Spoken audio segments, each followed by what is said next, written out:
Chers frères et sœurs, mes bien-aimés, c'est aujourd'hui la fête de Saint-Joseph, comme vous le savez. Nous sommes du coup dans la chapelle de Saint-Joseph à Saint-Charles-de-Monceau. Vous voyez les statues derrière moi, et puis les 2 x 3 bougies qui manifestent que c'est une solennité. Et donc ce n'est pas carême, même si il faut bien dire que nous vivons un carême très spécial. Et même si c'est cette fête de Saint-Joseph, nous sommes vraiment encore en carême. Et nous pensons particulièrement aux malades. Je voudrais, comme chaque jour, lire l'Évangile, cette fois-ci, avec un petit commentaire, vous donner quelques nouvelles, et puis nous allons ensuite nous tourner vers Saint-Joseph pour le prier. L'Évangile du jour, on a le choix, mais aujourd'hui nous allons prendre celui de Saint Matthieu, l'Annonciation à Joseph.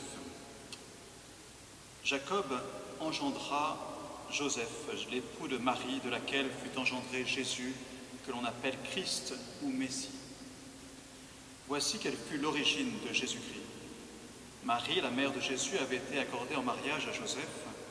Or, avant qu'ils aient habité ensemble, elle fut enceinte par l'action de l'Esprit Saint. Joseph, son époux, qui était un homme juste, ne voulait pas la dénoncer publiquement. Il décida de la répudier en secret. Il avait formé ce projet lorsque l'ange du Seigneur lui apparut en songe et lui dit « Joseph, fils de David, ne crains pas de prendre chez toi Marie, ton épouse. L'enfant qui est engendré en elle vient de l'Esprit Saint. Elle mettra au monde un fils auquel tu donneras le nom de Jésus, c'est-à-dire le Seigneur sauve, car c'est lui qui sauvera son peuple de ses péchés. » Quand Joseph se réveilla, il fit ce que l'ange du Seigneur lui avait prescrit. Acclamons la parole de Dieu. Louange à toi, Seigneur Jésus. Joseph était donc un homme juste, c'est-à-dire un homme ajusté à Dieu. Dans sa conscience, sachant qu'il n'était pas le père de cet enfant, il voulait rendre à Marie, à Dieu, sachant que c'était le Seigneur qui l'avait couvert de son ombre. Il fait le sacrifice de son mariage, de ses épousailles, de tout son avenir, finalement presque de toute sa vie. C'est ce qu'en conscience il croit être bon.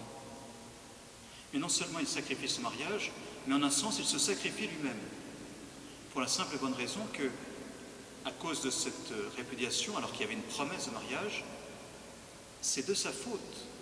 Il sera considéré comme celui qui a abandonné Marie. La réputation sera entachée pour lui,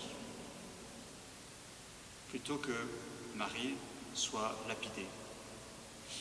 Donc, Saint Joseph porte sur lui ce sacrifice. On peut presque dire déjà qu'il s'identifie par avance à Jésus. On comprend que Dieu l'ait choisi vraiment pour le père de son fils bien-aimé, Jésus. Il y a une sorte de parallèle avec Abraham. Abraham avait aussi reçu une parole de promesse à travers une descendance très nombreuse et un fils, Isaac. Et il entend cette parole du Seigneur qui lui demande de sacrifier Isaac. Et il obéit. Bien sûr, nous le savons, sa main est retenue juste à temps. Et du coup, Isaac lui est redonné. Et quelle joie sans doute à ce moment-là. Il y a un parallèle entre Joseph et Abraham. Tous deux ont sacrifié la prunelle de leurs yeux, si on peut dire, et leur vie tout entière. Mais ça leur a été redonné, j'allais dire, en surabondance. Abraham a eu Isaac, et puis toute sa descendance, et tout le peuple. Et Joseph reçoit non seulement Marie, son épouse, mais aussi celui qui est engendré en elle, Jésus. Toute proportion à garder, bien sûr, nous sommes nous aussi invités en ce carême peut-être à aller jusqu'au bout du sacrifice. Nous le vivons, ce sacrifice, d'une manière ou d'une autre. Mais, n'en doutons pas, c'est sans doute pour une bénédiction plus grande encore. Ce jusqu'au bout est source de bénédiction. Alors vivons-le ensemble, ce sacrifice, cette descente, ce jusqu'au bout. Et accueillons ce que Dieu voudra bien nous donner. Pour manifester dans la tradition juive qu'on est ajusté à Dieu, il y a une petite tradition que je voudrais rajouter en cette fête de Saint-Joseph, c'est la kippa pour les hommes. La kippa, c'est cette calotte qu'on retrouve donc chez les hommes juifs, chez les évêques aussi, et chez le pape. Elle est le signe de la soumission à Dieu. Même si on a une autorité comme pape, comme évêque, comme père de famille, on est dans la main de Dieu. Alors en cette fête de Saint-Joseph, bien sûr, je salue tous les pères de famille et je nous invite, parce que comme père spirituel, je peux m'inclure, je nous invite à vivre cette autorité qui nous est confiée avec Dieu, sous Dieu, dans la main de Dieu, ni pour être dans une démission, ni pour être dans une domination. La juste autorité de Dieu. Être pleinement fils du Père pour être un Père pour ceux qui nous sont confiés. Et du coup, eh bien, peut-être être signe, comme Joseph, du Père éternel pour ceux qui nous sont confiés, comme Joseph a été signe pour Jésus lui-même dans son incarnation du Père éternel. Nous le vivons bien sûr dans l'humilité et en nous confiant particulièrement à Saint Joseph, nous tous et puis toute l'Église finalement. Quelques nouvelles de la paroisse. D'abord, comme je disais hier, les prêtres de la paroisse font un accueil téléphonique tous les matins. C'est un prêtre différent chaque jour pour accueillir vos appels en tout genre, particulièrement si vous voulez confier des intentions de prière, si vous voulez aussi donner des intentions de messe, puisque les messes continuent d'être célébrées en privé. Vous pouvez nous confier les intentions de messe. Elles sont réglées peut-être plus tard ou dans la boîte aux lettres si vous êtes à Paris. Et puis, des demandes de confession sur rendez-vous du coup, ou du sacrement des malades. Outre cela, vous saviez que normalement nous avions en ce jour un dîner paroissial, un banquet mérovingien. Alors je vous invite à vivre cette solennité en prenant un bon dîner, j'espère, mais malgré les circonstances. Et puis dans ce dîner, il y avait l'apéro du roi d'Agobert, l'apéritif du roi d'Agobert. Qu'est-ce que c'est, cet apéritif du roi d'Agobert? Je vous pose la question. Et je vous suggère quelque chose. Inventez une recette de l'apéritif du roi d'Agobert. Envoyez-nous la recette sur contact@saintcharlesdemonson.com et puis le gagnant, sans doute, nous donnera la possibilité d'offrir un apéritif géant lorsqu'on aura des grandes retrouvailles. Alors, à l'inventivité, l'apéritif du roi d'Agobert, qu'est-ce que c'est pour vous?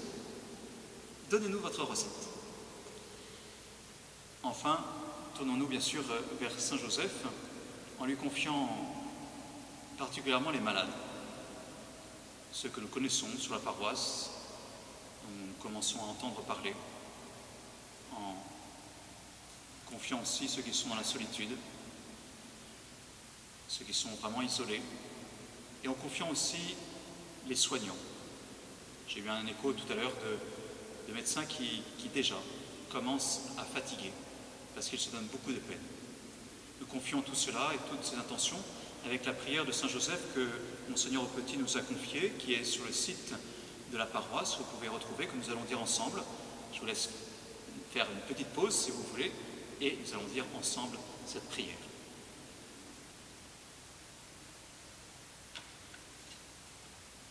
Saint Joseph, homme juste par la foi, tu as été trouvé digne de recevoir la garde des mystères du salut. Toi qui as su prendre soin de la Vierge Marie et écarter d'elle tout danger, tu t'es fait protecteur du Christ Seigneur, dans la vulnérabilité de son enfance. Vivante image de la tendresse de Dieu, modèle d'époux et de père, tu es le gardien vigilant de l'Église, le soutien et le consolateur des familles. Nous te le demandons avec confiance. daigne implorer pour nous la miséricorde de Dieu en ce temps d'épidémie que nous connaissons, afin que le Seigneur écarte de nous le mal.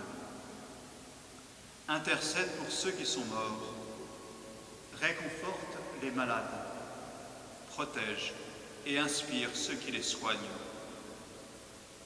Accorde-nous de demeurer dans la confiance et la paix, et fais que nos cœurs ne se ferment pas aux besoins de nos frères, mais demeurent ouverts à la détresse des hommes, dans un amour de plus en plus sincère et fraternel. Saint Joseph, prie pour nous, garde-nous, protège-nous. Amen. Bonne et sainte fête de Saint Joseph à chacun, et à demain.